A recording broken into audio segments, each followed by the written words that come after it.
જય શ્રી કૃષ્ણ. એસએસસી ક્લાસીસના રાજપૂત આયુષના સૌ વિદ્યાર્થી મિત્રોને નમસ્કાર. મિત્રો, આ એક નાનકડો ઇન્ટ્રો વિડીયો છે જે લેક્ચર સ્ટાર્ટ થવા પહેલાં 2 મિનિટનો ચાલશે, એના પછી લેક્ચર સ્ટાર્ટ થશે, બરાબર. અને સૌથી પહેલાં મેં વાત કરી દેમ તો મારું નામ આયુષ રાજપૂત અને આપણા ક્લાસીસનું નામ છે એસએસીસી, જેનું ફૂલ ફોર્મ છે સ્ટુડન્ટ અચીવ કોમર્સ ક્લાસીસ, બરાબર. અહીંયા સાઇટ પર તમને મારો મોબાઈલ નંબર દેખાશે. જો તમને કોઈ પણ સબ્જેક્ટમાં ડાઉટ હોય 11, 12 કોમર્સ, બીકોમ, એમકોમ, બરાબર, તમે એના પર મેસેજ કરીને પૂછી શકે. પછી એની નીચે મારા યુટ્યુબનું ચેનલ દેખાશે અને એ યુટ્યુબના ચેનલ પર તમને 11, 12ના તો થોડાક ઓછા મળશે, પણ બીકોમ એમકોમના પૂરેપૂરા વિડીયો મળશે તમને. અને એની અંદર વિડીયોની અંદર કોમેન્ટ કરજો જો કંઈ બી નહીં ખબર પડે તો, બરાબર. આ બાજુ મારા ઉપર દેખાશે મારું પર્સનલ ઇન્સ્ટાગ્રામ અકાઉન્ટ હશે, એની નીચે આપણા ક્લાસીસનું ઇન્સ્ટાગ્રામ અકાઉન્ટ હશે અને એની નીચે એક ઇન્સ્ટાગ્રામનું અલગથી અકાઉન્ટ બનાવ્યું છે જેની અંદર 11, 12 પ્રથમ પરીક્ષા અને દ્વિતીય પરીક્ષાના તમને પેપર મળી જશે, બરાબર. અને એકદમ લાસ્ટમાં તમને દેખાશે ટેલિગ્રામનું ચેનલ છે. ટેલિગ્રામના ચેનલની અંદર 12th બોર્ડના અને બીકોમ એમકોમના યુનિવર્સિટીના બધા પેપર મૂકેલા છે, બરાબર. અને એ પેપર શોધવા માટે મારા એમકોમની અંદર સાથે ભણતી એક છોકરી હતી પ્રિયા, જેણે હેલ્પ કરી છે, તો એ બધું ક્રેડિટ એને જ જાય છે, બરાબર. અને સ્પેશિયલી વાત કરી દેમ તો આપણા ક્લાસના અત્યાર સુધી કોઈ પેઇડ કોર્સ એટલે કે જે તમે પૈસાથી ખરીદીને ભણી શકે તેવા કોઈ કોર્સ નથી અને આપણા ટ્યુશન ક્લાસીસનું કોઈ અત્યાર સુધી એપ્લિકેશન નથી, બરાબર, જે ટૂંક સમયમાં ડેવલપ થશે, બરાબર. કંઈ બી ડાઉટ હોય એની ટાઈમ તમે પૂછી શકે અને આ જેટલી વસ્તુ દેખાય એ બધી વસ્તુ હું હેન્ડલ એકલો જ કરું છું. એટલે કદાચ શક્યતા એવી કે તમારા મેસેજના રિપ્લાય આપવામાં કે કોમેન્ટના રિપ્લાય આપવામાં થોડો ટાઈમ લાગી જાય, તો થોડુંક વેઇટ કરજો અને આપણે વિડીયો સ્ટાર્ટ કરીએ, બરાબર. પહેલો કે દાખલો તો જલ્દી ખોલો, રાહ કોની જોયા કરે, ની એમ કે પાછો. કાલે પેલો લાંબો જેવો દાખલો હતો એટલે છોડી મૂકેલો હતો, જલ્દી જવાના હતા બસમાં. એ ને મને કેમ કંટાળાનો, અમુક લોકો બસને ચલાવવાના હતા કાલે એટલે. એપ્રિલ 2017નો દાખલો છે, મોસ્ટ એમપી દાખલો. આવો દાખલો પૂછાવાની શક્યતા ભરપૂર છે. ચાલની ભાઈ અરમાન, મારું ગ્રુપ નહીં મળ્યા કરે તને. હા, સર્ચ કર B2, સર્ચ કર B2, શોર્ટ ફોર્મ બધું કરી જ તો રાખેલું છે મેં. હારો જો પાછો ક્યાં જાય લો ભાઈ. બધાને મની અને માની જમીનનો એક ટુકડો ખરીદી જામનગર સોસાયટી બાંધવા સંયુક્ત સાહસમાં જોડાયેલા છે. એ લોકો 3:2 પ્રમાણમાં નફો નુકસાન વેચે એવું નક્કી કર્યું. સંયુક્ત સાહસ એટલે જ રાસના હિસાબો, બરાબર, મગજમાં બેહાડી રાખજો. તેમણે સંયુક્ત બેંક ખાતામાં 45 લાખ તેમના નફા નુકસાનના પ્રમાણમાં જમા કરાવ્યા છે. તેઓએ 30,000 ચોરસ મીટર જમીન 1 ચોરસ મીટરના 110ના ભાવે ખરીદેલી છે. જોજો અહીંયા, આ માની લો આ 30,000 ચોરસ મીટર આટલી જમીન છે અને 1 ચોરસ મીટરના કેટલા રૂપિયામાં પડ્યા એ લોકોને? 110. તો કેટલા રૂપિયાની જમીન પડી છે? ગુણાકાર કરો. 30,000 ગુણ્યા 110, 33 લાખ. 33 લાખમાં તો હારી પડી ગઈ. ચાલો જલ્દી આવ્યા. આટલા રૂપિયામાં એ લોકોને આ જમીન પડી છે. આ સાદું સિમ્પલ ખબર પડી એટલે સુધી. અને આ એ લોકો આખા જમીનની સાઈઝ આટલી છે 30,000 ચોરસ મીટર. પછી આગળ જો, જમીનનો 1 ચોરસ મીટરના 110ના ભાવે ખરીદી. એના પછી જેના નાણાં સંયુક્ત બેંક ખાતામાંથી ચૂકવ્યા, એટલે આ પૈસા આપણે સંયુક્ત બેંક ખાતામાંથી ચૂકવવું 33 લાખ. આગળ જો, તેમજ તેઓએ નીચે પ્રમાણેના ખર્ચા ચૂકવ્યા. હવે જો નીચે બહુ બધા ખર્ચા છે, એ બહુ બધા ખર્ચાની અંદર જમીન સમતલ કરવાનો ખર્ચ, સ્થાનિક વેરા, સ્ટેમ્પ ડ્યુટી, કમ્પાઉન્ડ વોલ ખર્ચ જે મનીએ ચૂકવ્યા, એમ કાઉન્સમાં ચોખ્ખું કીધું છે. જો કોઈ માણસે ચૂકવ્યો હશે ને તો તે કાઉન્સમાં લખ્યું છે, બાકી જે કાઉન્સમાં કંઈક નથી લખેલું તે આપણે ધંધામાંથી ચૂકવવાનું એવું માનવા પડે. કેમ કે કાલ સુધીના બધા દાખલામાં એ લોકો એવું કહેતા હતા કે ખરીદી અને વેચાણ સંયુક્ત બેંક ખાતામાંથી કરવાનું, બાકી બધા ખર્ચા એ લોકો પોતે કરશે. પણ અહીંયા એવું કોઈ સ્પષ્ટતા નથી. તો જેમાં સ્પષ્ટતા છે કે મનીએ ચૂકવ્યો કે માનીએ ચૂકવ્યો તે એ લોકોના પર્સનલમાં લખું, બાકી બધા આપણે ધંધામાંથી ચૂકવ્યા એવું લખશું. ક્લિયર આટલું બધાને? ચાલો, એ બધું પતે પછી નીચે જવું. લાસ્ટમાં જમીનના 250 ચોરસ મીટરના પ્લોટ પાડીને વેચવાનું નક્કી કર્યું, બરાબર. એ લોકો એમ કીધેલું છે કે એક પ્લોટ કેટલાનો પાડવું આપણે? 250. એટલે કે આ જે 30,000 ચોરસ મીટરનું જમીન છે ને, સાંભળજો અહીંયા, તો એમાં એક પ્લોટ કેટલાનો રહે? 250. એવી રીતના બધા પ્લોટ રહે, ખબર પડ્યા કરે. અને આ 250નો પ્લોટ રહે. હવે એની અંદર બિલ્ડિંગ ઊભી કરે, રો હાઉસ બનાવે, ગાર્ડન બનાવે, બંગલો બનાવે, કંઈ બી કરે, પણ એક ભાગ કેટલાનો રહે? 250. પણ તમને બી બુદ્ધિ દોડવા જોઈએ કે જો મેં આ 30,000 છે, 30,000 ભાગ્યા 250 કરો ને કેટલા આવે? 120. તમે એવું કહી શકો કે મેં 120 પ્લોટ બનાવવા, હા કે ના? હા ને, આ 30,000 ટોટલ જમીન મારી, એક ભાગ કેટલાનો પાડવાનો મેં? 250નો. તો ટોટલ કેટલા પ્લોટ બનાવવાનો મેં? 120. અથવા તમે તમારી ભાષામાં કેમ તો 30,000 ચોરસ મીટરની જમીન છે મારી પાસે, અને એક બિલ્ડિંગ બાંધા ને, એક બિલ્ડિંગ, તો એ કેટલા ભાગમાં બાંધા મેં? 250 ચોરસ મીટરમાં. તો મેં કેટલી બિલ્ડિંગ બાંધી શકા? 120. તમારે શું અહીંયા 120 બિલ્ડિંગ બાંધવાની? હા કે ના? ના. કેમ? રસ્તો રાખવા પડે. હવે અહીંયાથી આવા જવાનો રસ્તો રહેશે, તેમાં થોડોક પ્લોટ જાહે, એના પછી થોડુંક કોમન પ્લોટ બી આપવા પડે, બરાબર?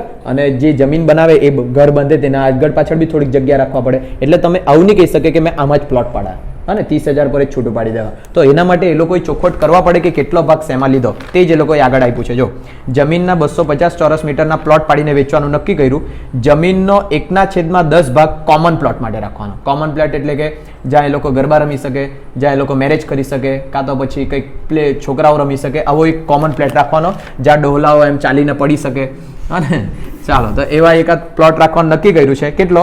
1/10. મારી પાસે જગ્યા કેટલી? 30,000.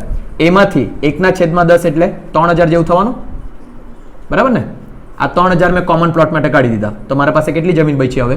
27,000 ચોરસ મીટરની. હજુ જોઈએ કોમન પ્લોટ માટે. અને 1/4 ભાગ જાહેર રસ્તા માટે. એમ આવા જવાના ને, ગાડી એમ મારે 4 વ્હીલર મેં લેવા મૂંગી BMW, તો ફેરવીને લાવા કે ને એમ, તો તેના માટે કેટલી જગ્યા રાખવાની?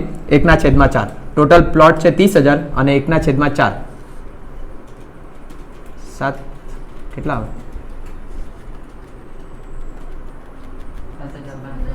7,500. એટલે હવે મારા પાસે કેટલો પ્લોટ બચ્યો? 19,500. બરાબર કે ખોટું છે? જોજો અહીંયા પહેલા મેં 1/10 પ્લોટ રાખ્યો કોમન, આ મેં રાખ્યો જાહેર. હવે એવું નહીં પાછું કરતા કે જાહેર રસ્તા આના પ્રમાણે કાઢવાના, એ 27,000 પ્રમાણે નહીં નીકળે, 30,000 પ્રમાણે જ નીકળે, બરાબર? હવે જો એ બીજું કંઈ રાખ્યું છે કે ભાગ જાહેર રસ્તા માટે છોડવામાં આવ્યો. મનીએ 31 પ્લોટ પડતર કિંમત પર આટલા એ ચડાવીને વેચાણ, પછી તો વેચાણની વાત કરી, એટલે બસ આટલું સાઈડ પર રાખવાનું. એટલે હવે તમારે કેટલી જમીનમાં ઘર બાંધવાના? 19,500. તો ભાગ્યા કરો 250. કેમ 250 ખબર પડે ને? એક જમીન આપણે એક બિલ્ડિંગ બાંધવાનું, તે 250 ની બાંધવાનું. 78. તો મેં કેટલા પ્લોટ બનાવવા? 78. અને આ 78 પ્લોટ મેં વેચા. ખબર પડી આ ગણતરી બધાને? આ તો ઉપરથી ગણ્યું, આપણે વ્યવસ્થિત ગણીને આપવા પડે બધું, હા ને? હવે આગળ એ લોકોએ કઈ વેચવાની વાત કરી ને કમિશનની વાત કરી, ને લાસ્ટ પેરેગ્રાફ જોજો. લાસ્ટ પેરેગ્રાફમાં એમ કીધેલું છે, મની અને માનીએ બાકીના પ્લોટ 3/1 પ્રમાણમાં પડતર કિંમતે લઈ લીધા. 10% નફો ચડાવીને ખરીદ વેચાણ અને ખર્ચાના વ્યવહારો સંયુક્ત બેંક ખાતા દ્વારા થાય છે. લાસ્ટ લીટીમાં છો, ખરીદ વેચાણ ઓય હું કયું આ જો આ કન્ટિન્યુ ચાલતું છે. મારા પાસે આટલી જમીન છે, એ જમીનમાંથી પહેલા કોમન પ્લોટ માટે રાખી દીધા, આટલી જમીન બચી, બરાબર? અને પછી પાછા 1/4 જાહેર રસ્તા માટે રાખવાના. તો એવું થોડી તમે એવું કહી શકે કે મેં પહેલા જાહેર રસ્તો રાખ્યો પછી કોમન પ્લોટ રાખ્યો, એવું કયું હોય નહીં. બધું એક સાથે જ રાખવા પડે. બધું એક સાથે એટલે 30,000 પર જ ગણાય. આ જ્યારે પાછું ગણીએ ત્યારે હરકી રીતના સમજાવવા, તો ખાલી ઉપરથી સમજતા છે આપણે, બરાબર? આ ક્લિયર ખબર પડશે. પૂછવાના કંઈ બીજું? હા, એમ 30,000 માંથી જ માઇનસ થાય, પણ આ ગણતરીના જો તમે પૂછતા હોય ને તો 30,000 માંથી, બાકી આ 30 માંથી 3 માઇનસ થઈને આપણા પાસે બચ્યા 27. એ 27 માંથી માઇનસ તો થશે, પણ ગણતરી શેના પર થશે? 30,000 પર જ, બરાબર? એ કેમ તે આગળ જોઈએ આપણે. ચાલો આગળ જોવો. લાસ્ટ લીટી જોજો, ખરીદ વેચાણ અને ખર્ચાના વ્યવહારો સંયુક્ત બેંક ખાતા દ્વારા થાય. ચોખ્ખું કીધું, ખરીદ વેચાણ ને જેટલા ખર્ચા છે બધા શેમાંથી કરવાના? આપણે સંયુક્ત બેંકમાંથી. ચાલો હવે આપણે આપણો દાખલો સ્ટાર્ટ કરીએ. દાખલો ખબર પડી ગઈ ટોટલી બધું આપણને? એવું માનજો કે આવો દાખલો પૂછાશે. સૌથી પહેલા આપણે તો ખાલી 3 ખાતા બનાવવાના. પહેલું ખાતું રાસ ખાતું. રાસ ખાતાનું જ બીજું નામ સંયુક્ત સાહસનું ખાતું. રાસ ખાતું એક રીતે જોઈએ આપણે કોમર્સમાં છે એટલે આ આપણા માટે વેપાર ખાતું અને નફા નુકસાન ખાતું બંને મિક્સ છે એવું સમજવાનું, બરાબર? એ મિક્સ સમજે ને તો ખબર પડે ખરીદી ઉધાર બાજુ, વેચાણ જમા બાજુ, ખર્ચા ઉધાર બાજુ, આવક જમા બાજુ. આવો તો જ ખબર પડશે, નહીં તો નહીં ખબર પડે. પછી સહભાગીદારોના ખાતા, એવું જ લખતા છે ને? સહભાગીદારોના ખાતા. ચાલો, સહભાગીદારોના ખાતાની અંદર કેટલા ભાગીદાર છે તે જોવા પડશે. મની ને માની 2 ભાગીદાર છે.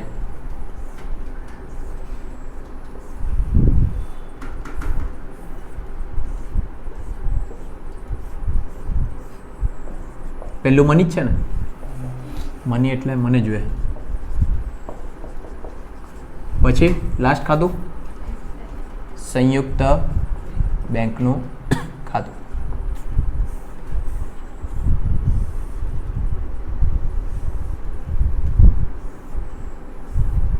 આ નીચે આપણે જગ્યા રાખી છે ગણતરી માટે. હવે આપણે દાખલો સ્ટાર્ટ કરીએ. કાપલું નહીં મળે, ટાંકો ફાટી ગયો છે એટલે આજે નોટનો. ચાલો, મોસ્ટ ટાઈમ બી દાખલો છે. મની અને માની જમીનનો એક ટુકડો ખરીદી જામનગર સોસાયટી બાંધવા સંયુક્ત સાહસમાં જોડાયા. તેમણે 3:2 પ્રમાણમાં નફો નુકસાન વેચવાનું નક્કી કર્યું. બરાબર, આ નફા નુકસાનનું પ્રમાણની જ્યારે જરૂર પડે ત્યારે વાપરવું, અત્યારે એનું કંઈ જરૂર નથી. તેમણે સંયુક્ત બેંક ખાતામાં 45 લાખ તેમના નફા નુકસાનના પ્રમાણમાં જમા કરાવ્યા. હમણાં જ જરૂર પડી ગઈ. ચાલો, 45 લાખ એ લોકોએ સંયુક્ત બેંક ખાતામાં જમા કરાવ્યા. તો બેંકમાં પૈસા આવે તો ઉધાર. એમ તમે અહીંયા 45 લાખ લખે તો સાચું જ કહેવાય, પણ એ લોકોએ બે લોકોએ અલગ અલગ પૈસા આપ્યા છે, તો આપણે છૂટા પાડવા પડશે બંને પૈસા. એ બંને પૈસા જો મેં છૂટા પાડું તો પહેલાં અહીંયા લખવા પડે મારે મનીના મૂડી ખાતે, અને બીજું લખવા પડે માનીના મૂડી ખાતે. કયું પ્રમાણ? નફા નુકસાનનું, એટલે 3:2. તો અહીંયા લખું 45 લાખ ગુણ્યા 3/5 અને 45 લાખ ગુણ્યા 2/5. કેટલા? 27 લાખ અને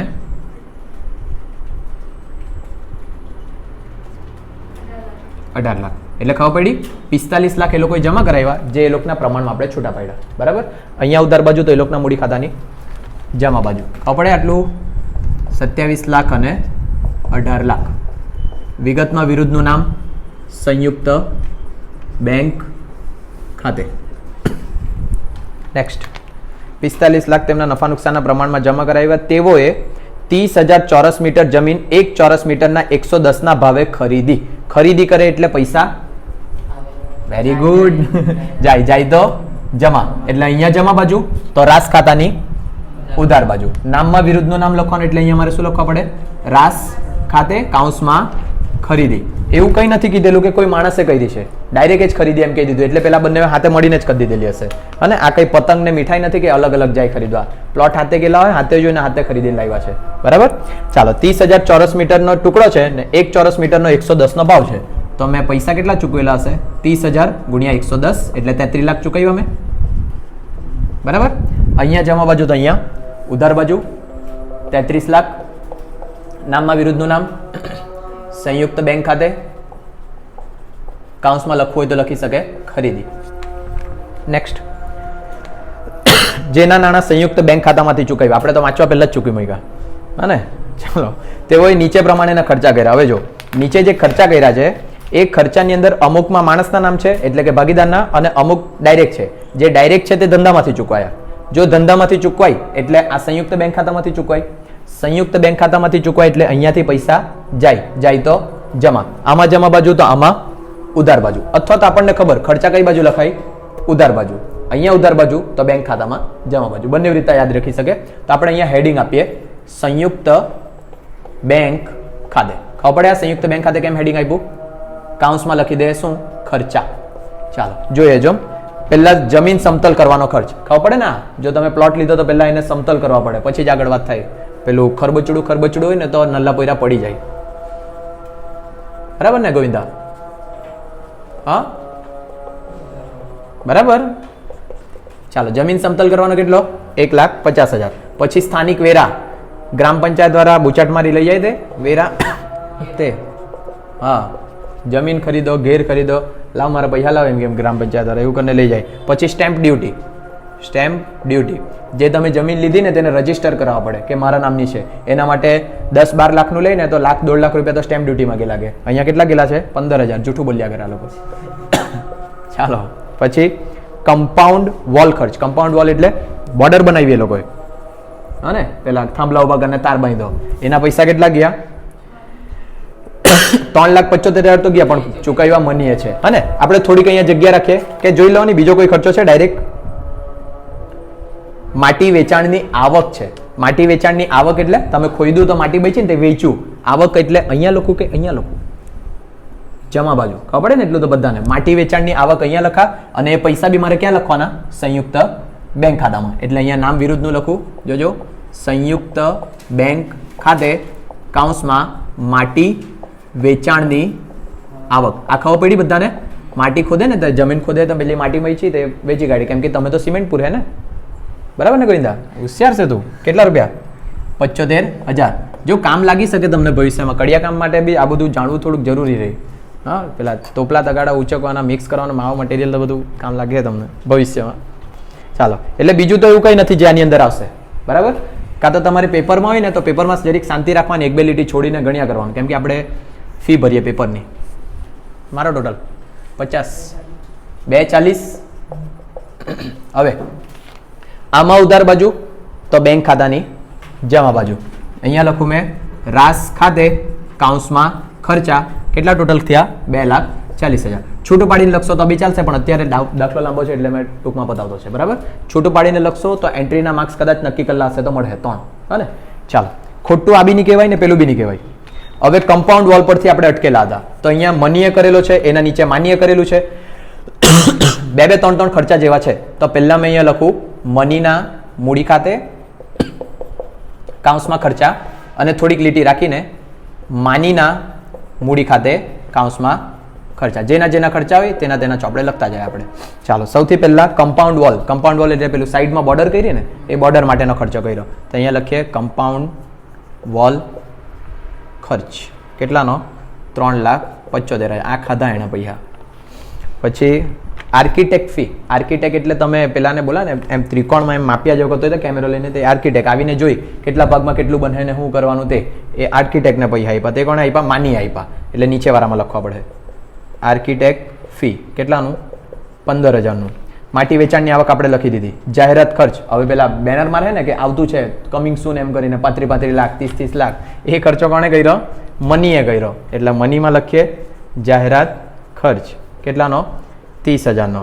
પછી માટી ખોદવાની મજૂરી. જે માટી ખોદવાનું હતું તો તેમાં જેસીબી બોલાવેલું હોય કે મજૂર બોલાવેલા હોય, તે મજૂરી આપી તમે. કેટલી? 15,000. તે બી કોણે આપી? માનીએ. તો અહીંયા લખીએ માટી ખોદવાની મજૂરી. બહુ સાદા સિમ્પલ જેવા દાખલા લાગે આ બધા, હા ને? સારા છે દાખલા. બસ બીજો કોઈ ખર્ચો નહીં મળે. મારો ટોટલ 4,05,000 અને 15 ને 15 30,000, બરાબર? આ અહીંયા ઉધાર બાજુ તાલુકના મૂડી ખાતાની જમા બાજુ. નામમાં વિરુદ્ધનું નામ રાસ ખાતે કૌંસમાં ખર્ચા.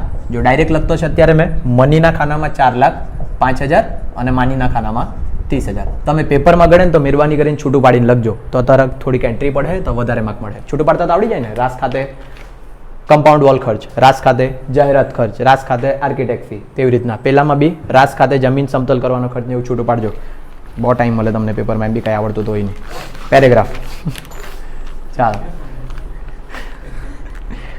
સોરી ગોવિંદા. પેરેગ્રાફ જો.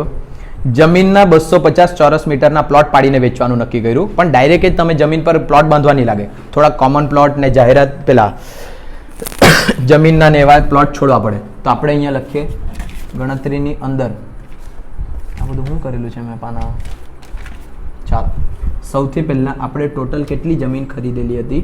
30,000.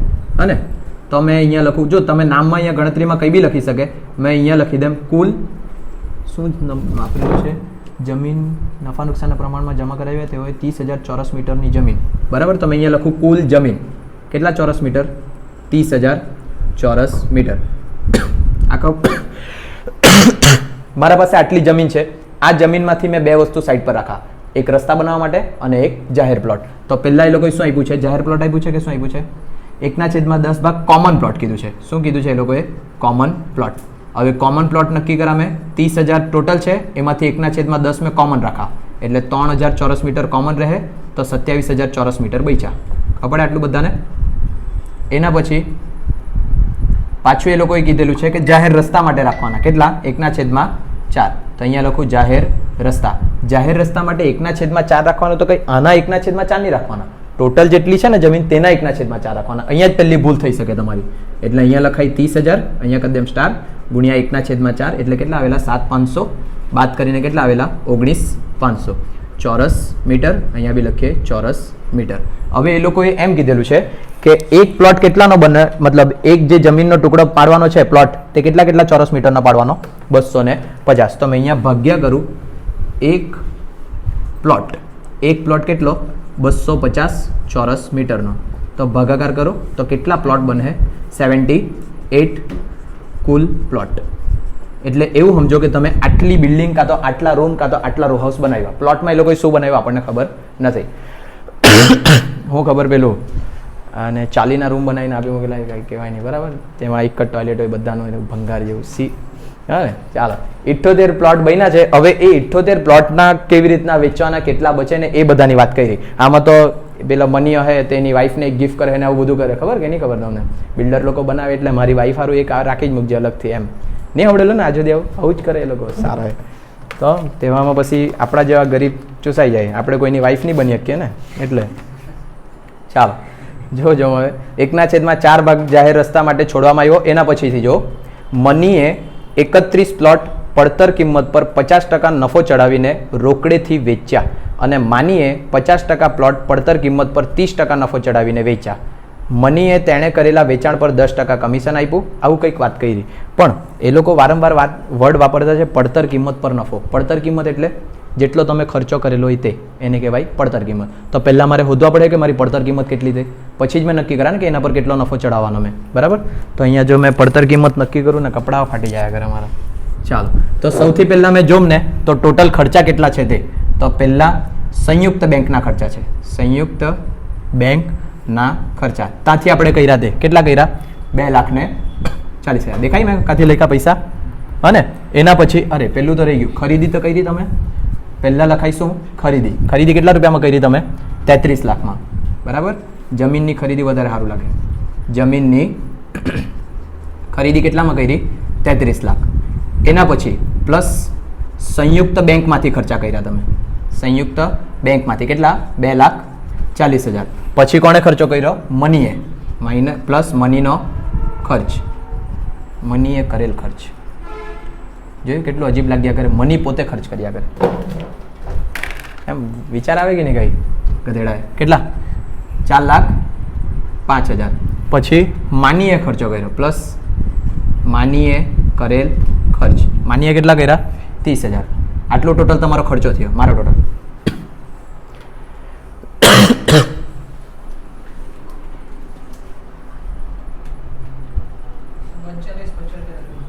39,75. તો એનસીસી વાળાને પાણી જોઈએ. એનસીસી વાળા ભાઈ 3 દિવસ તરસેલા રહેવાનું હોય. પોતાનું પાણી લઈને નહીં આવે, લોકના પાણી પીયા કરે. ચૂપ. ત્યાં એનસીસીમાં જ બોલી ગયો. તાર રગડો આપેલો ને તને આજે સાચું બોલી દેતું. હા, શું કરેલું તમને? ઈટ પર ને એમ માથામાં મારવા કીધું, શું કર્યું?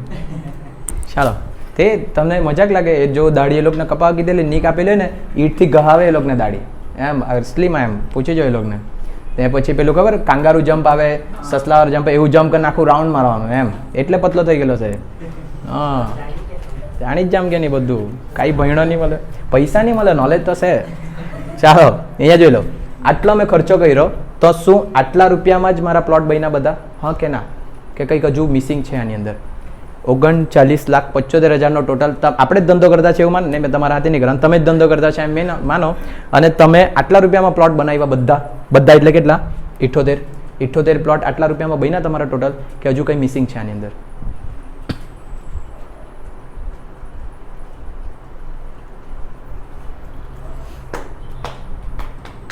ચાલો, તમે તો કલાક વિડીયો લાંબો થઈ જાય, સ્ટોરેજ નહીં મળે. આટલો મેં ખર્ચો કર્યો પણ એની સામે મને થોડાક પૈસા મળી બી તો ગયા પેલી માટી વેચીને. હા ને, તો તે મારે અહીંયાથી શું કરી દેવા પડે?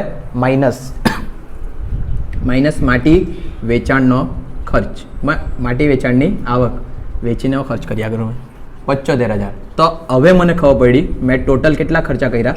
39 લાખ. તો આને કહેવાય કુલ પડતર. તો હવે જો મારે એકમ દીઠ પડતર શોધવાની હોય, જો આ કુલ 39 લાખમાં મેં કેટલા બનાવ્યા? 78 પ્લોટ બનાવી દીધા, બરાબર. તો મારે એકમ દીઠ પડતર જો શોધવી હોય, એકમ દીઠ પડતર, એકમ દીઠની જગ્યાએ જો મેં પ્લોટ દીઠ લખું તો વધારે ખબર પડે. પ્લોટ દીઠ પડતર. પ્લોટ દીઠ પડતર માટે કુલ પડતર ભાગ્યા કુલ પ્લોટ. કુલ પડતર મારી 39 ભાગ્યા પ્લોટ મેં બનાવ્યા 78. તો એક પ્લોટ કેટલાનો બન્યો?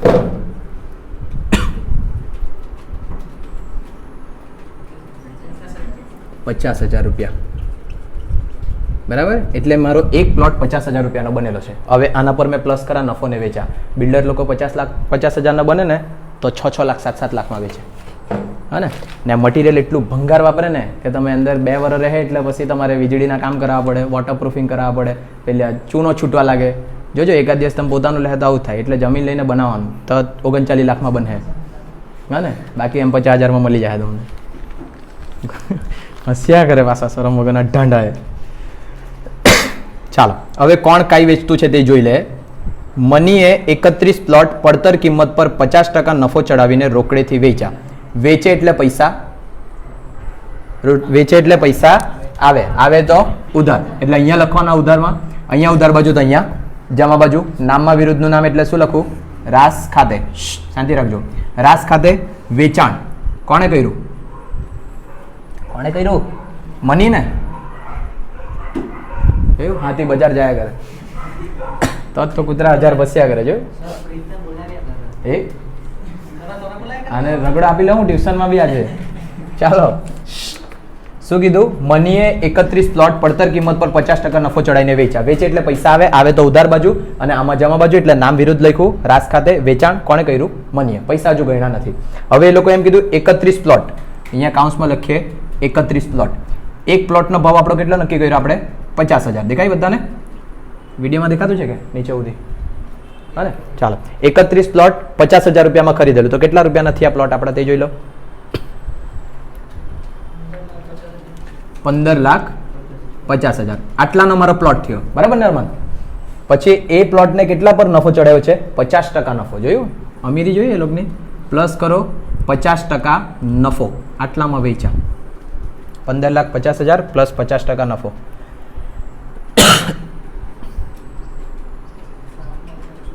આટલા બધા તો નહીં થાય. 22-23 લાખ બાદ થાય. 23,25,000 60 લાખ લઈ લે તો પછી ભગવાનને મોઢું બી તો બતાવો ને યાર. એ થોડી કઈ થાય. હા ને ક્લિયર આટલું બધાને? આ ગુસ્સે એકદમ સાદું સિમ્પલ. હા આ 31 પ્લોટ વેચ્યા, 50,000નો ભાવ છે જે આપણે જોઈતો છે, અને આટલા રૂપિયાના થવા જોઈતા હતા એના પર 50% નફો ચડાવીને એટલામાં વેચી દીધું. અને આ પૈસા અહીંયા ઉધાર બાજુ તો આમાં જમા બાજુ. 23,25,000 નામમાં વિરુદ્ધનું નામ, સંયુક્ત બેંક ખાતે કાઉન્સમાં લખી દે વેચાણ. તે બી કોનું? મનીનું. ચાલો નેક્સ્ટ. આગળ એ લોકોએ શું કીધેલું છે? અને માનીએ 50% પ્લોટ પડતર કિંમત પર 35% નફો ચડાવીને વેચ્યા. વેચાણની જ વાત છે. વેચે એટલે પૈસા આવે તો આમાં ઉધાર બાજુ. નામમાં વિરુદ્ધનું નામ એટલે શું લખી દે પહેલેથી? રાસ ખાતે વેચાણ. તે બી કોણે કર્યું?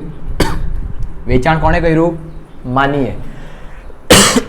અહીંયા જોજો આ જે મની હતું ને તેમાં એ લોકો એમ કીધું 31 પ્લોટ વેચ્યા, પણ અહીંયા કેટલા પ્લોટ વેચ્યા એ નથી આપ્યું. એના માટે બી ટકા આપ્યા. કેટલા ટકા? 50% પ્લોટ. પ્લોટ ટોટલ કેટલા છે? 78. 78 માંથી 50% વેચ્યા તો 78 એના 50% એટલે 37 કે 36. ઓકે થોડું કંઈ દૂર હતું. થોડું કંઈ. ચાલો 39 પ્લોટ વેચ્યા. એક પ્લોટનો ભાવ આપણે કેટલો નક્કી કરી દીધેલો છે? 50,000. બરાબર. તો કેટલા રૂપિયાનો થયો આપણો પ્લોટ? આ 19,50,000 ને. ચાલો આટલા રૂપિયાનો પ્લોટ બનેલો છે. આ 39. કેટલા ટકા નફો ચડાવ્યો? 30%. આ થોડોક ડાયો છે. 30% નફો પ્લસ કરો એટલે એટલામાં વેચ્યા.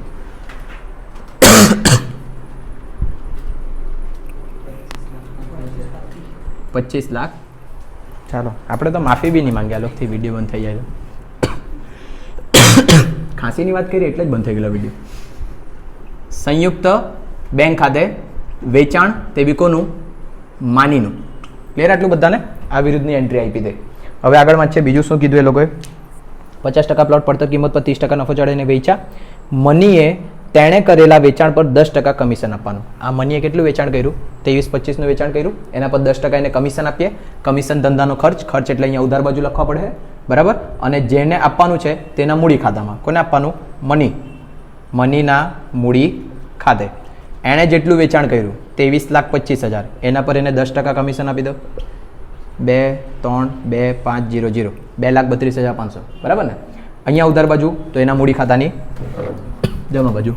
મનીના ખાનામાં લખી લે 2,32,500. નામમાં વિરુદ્ધનું નામ રાસ ખાતે કાઉન્સમાં કમિશન. ચાલો નેક્સ્ટ. પછી શું કીધું? Last paragraph. મની અને માનીએ બાકીના પ્લોટ, બાકીના એટલે કેટલા બચ્યા તે જોવા પડે. બાકીના પ્લોટ 3:1 પ્રમાણમાં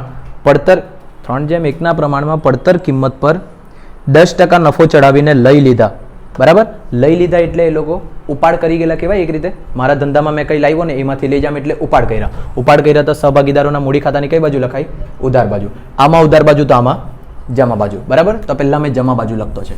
સૌથી પહેલાં મનીના મૂડી ખાતે અને બીજું માનીના મૂડી ખાતે. અને અહીંયા શું લખાશે? વિરુદ્ધનું નામ રાસ ખાતે. બસ આટલું જ. અહીંયા કેમ લખ્યું? કેમ કે ગણતરી આપણે અહીંયા કરી દે, તે પહેલાંમાં ગણતરી નહીં થાય. હાલે, જેમ આમાં બધી અંદર અંદર ગણતરી કરી ને તેવી રીતના. જો પહેલાં તો એટલે એમ કીધેલું છે બચેલા પ્લોટ. બચેલા કેટલા પ્લોટ તે શોધવા પડશે આપણે. બરાબર, બચેલા કેટલા તે? હોશિયાર. કાથી 8? 30, 60, 70, 8. Very good. જોજો અહીંયા 78 પ્લોટ હતા. એ 78 માંથી 31 વેચાઈ ગયા અને 39 વેચાઈ ગયા. તો કેટલા બચ્યા? 8 પ્લોટ. બધાને ખબર પડી જાય? બરાબર, કાં લખીએ? ત્યાં સાઈડ પર લખી લે બચેલા પ્લોટ. આમાં અંદર લખવા કરતા કુલ 78 પ્લોટ, એમાંથી મનીએ વેચ્યા 31 પ્લોટ અને માનીએ વેચ્યા 39 પ્લોટ. તો આપણા બચ્યા કેટલા? 8 પ્લોટ. આ કહેવાય તમારા બચેલા. એ બચેલા પ્લોટ બંને જણ 3:2 પ્રમાણમાં લઈ ગયા. એવું જ છે ને? 3:2 જ. 3:1 પ્રમાણમાં. અહીંયા ગણીએ આપણે. જોજો, ટોટલ 8 પ્લોટ બચ્યા, તેમાંથી 3:1 એટલે 3/4 અને અહીંયા 1/4. ખબર પડે ને આટલું? 3:2 પ્રમાણે. એટલે આ 6 પ્લોટ અને આ 2 પ્લોટ. બરાબર, એટલે આ ટોટલ 8 પ્લોટ કેવી રીતના લઈ ગયા તે જો. 3:1 પ્રમાણમાં પડતર કિંમત પર 10% નફો ચડાવીને લઈ ગયા. વેચતી વખતે 50% અને 30% નફો ચડાવીને, પોતે લઈ જાય ત્યારે 10% ચડાવી વગેરે. જોઈએ ને, સારા લુચ્ચા. ચાલો, તો 6 પ્લોટ. એક પ્લોટ કેટલાનો? 50,000નો. અહીંયા બી એક પ્લોટ કેટલાનો? 50,000નો. 5 × 30, 3 લાખ થઈ ગયા કે 30 લાખ થઈ જાય? 3 લાખ. અને અહીંયા 1 લાખ. આટલાનો તો પ્લોટ થયો. પ્લસ 10% નફા પર લઈ ગયા. પ્લસ 10% નફો. અહીંયા બી પ્લસ 10% નફો. કેટલા? 3,30,000 અને 1,10,000. એટલે અહીંયા 3,30,000 મનીમાં અને 1,10,000 માનીમાં. અને દાખલો થઈ ગયો કમ્પ્લીટ. બરાબર, હાર્ડ નથી, પણ કાલે કેમ નહીં કરાલો? બહુ લાંબો પડી જાય એટલે હાર્ડ. હું બાકી હા, ઓકે. અહીંયા જોવા, આ એક વસ્તુ આપણે મિસ્ટેક કરી દીધી. બરાબર, આ જે આવક છે અહીંયા જમા બાજુ, તે અહીંયા ઉધાર બાજુ લખવાની રહી ગઈ. ખબર પડ્યા? જેમાં ખર્ચા તમે ઉધાર બાજુ લખ્યા તો પહેલામાં જમા બાજુ, તેમ અહીંયા જમા બાજુ તે અહીંયા ઉધાર બાજુ લખવા પડે. એટલે અહીંયા લખીએ 75,000. નામમાં વિરુદ્ધનું નામ રાસ ખાતે. કૌંસમાં શેની આવક હતી? માટી વેચાણની આવક. બરાબર, નજર રાખવાની. બધાની 2 એન્ટ્રી થાય જ. કોઈ બી આમાં દાખલામાં એવું મળે જ નહીં કે જેની 1 એન્ટ્રી થાય. હાલે, છે ક્લિયર બધાને? કંઈ ગુચવાડો નથી? નફો વેચી કાઢે તમે કે વેચી નાખો? વેચી કાઢું. થેન્ક યુ, વેચી કાઢું. ચાલ, વિડીયો લાંબો નહીં થાય એમ કર્યા કરો ને તમે, હજુ લાંબો કરાવ્યા કરે મારો. કેટલા? 53,75. 1.75 સંભળાયા કરે મને. હોશિયાર વધારે છે ને મેં, એટલે કોઈ વખત એમ થઈ જાય. કોઈ વખત તો મને એવું લાગે મેં જ ભગવાન છે. બ્રહ્મા વિષ્ણુ મહેશ આયુષ.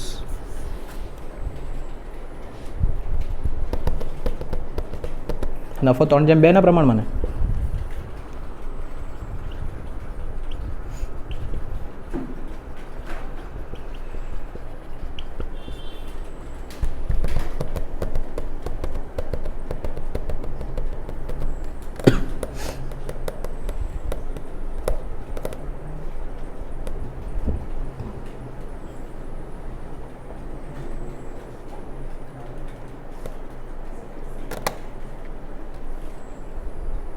નહીં થાય તો કેલ્સી છૂટી મારી દો તમારી.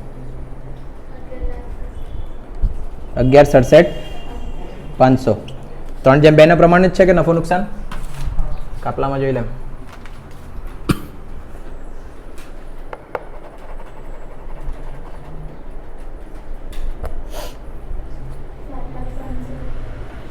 $7,05,000 અને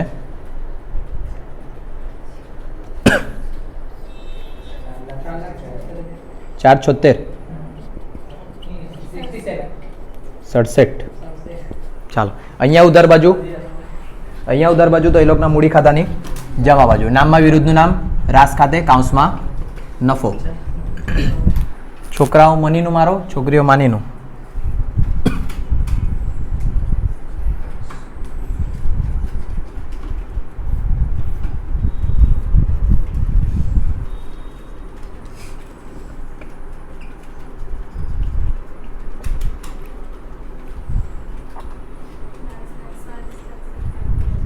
બાવીસ સત્તાણું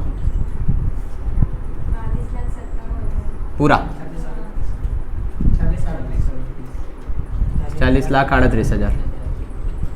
અહીંયા બી લખીએ 40,38,000. 3,30,000 છે, માઇનસ કરો. અને તમે 1,10,000 માઇનસ કરો. 37,08,000 અને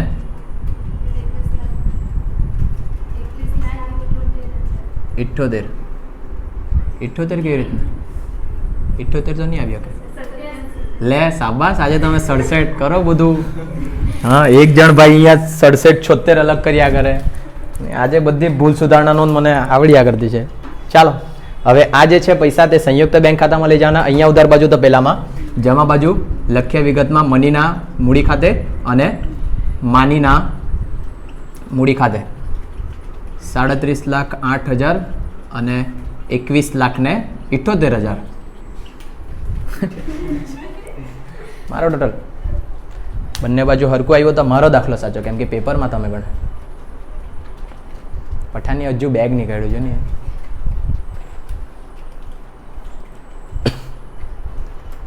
નહીં થાય તો બોલાવું ચોથા પાંચમા હારાને.